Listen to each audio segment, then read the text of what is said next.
अगर आपने अभी तक हमारा चैनल सब्सक्राइब नहीं किया तो अभी सब्सक्राइब करें और बेल आइकॉन को क्लिक करके हमारी लेटेस्ट वीडियोस के बारे में अपडेट। सुंबुल का अंजाम बहुत बुरा होने वाला है। नाखुदा बनना चाहती है ताकतवर शैतानी ताकत, ताकि मासूम और बेगुनाह लोगों को तंग कर सके, अपने इंतकाम की आग बुझा सके। अपने जादू का अमल मुकम्मल करने के लिए भी बेगुनाह और मासूम लोगों को हथियार के तौर पर इस्तेमाल करती है। पाक जगहों को नापाक करवाने की कोशिश करती है।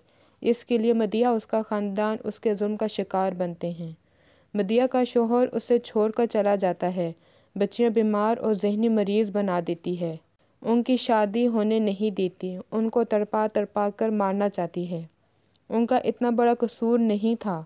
ये तो दिलों के सौदे होते हैं। जुनैद अगर सुंबल को छोड़कर मदीहा से शादी करता है तो इसमें मदीहा का क्या कसूर, उसकी बेटियों का क्या कसूर? क्या उनकी ये गलती है कि वो जुनैद और मदीहा की बेटियां हैं? हकूकुल इबाद में तो दूसरे इंसान को दुख देना ही माफ़ ना होगा, और ये तो फिर काला जादू है जो हर मज़हब में ख़ासकर इस्लाम में हराम है, और इसके लिए कोई माफ़ी नहीं है। सुंबुल जो चंडाल यानी बहुत बड़ी शैतानी ताकत बनना चाहती है, उसका अंजाम बहुत बुरा होगा। इकलौती बहन को खो देगी, खुद अपने लिए मौत मांगेगी मगर नहीं मिलेगी। लोगों को अपनी ज़िंदगी आराम और पुरसुकून बनाने के लिए जादू जैसी बुराइयों से बचना चाहिए, क्योंकि काले जादू से मुंह पर भी नहूसत आ जाती है और शख्सियत में भी।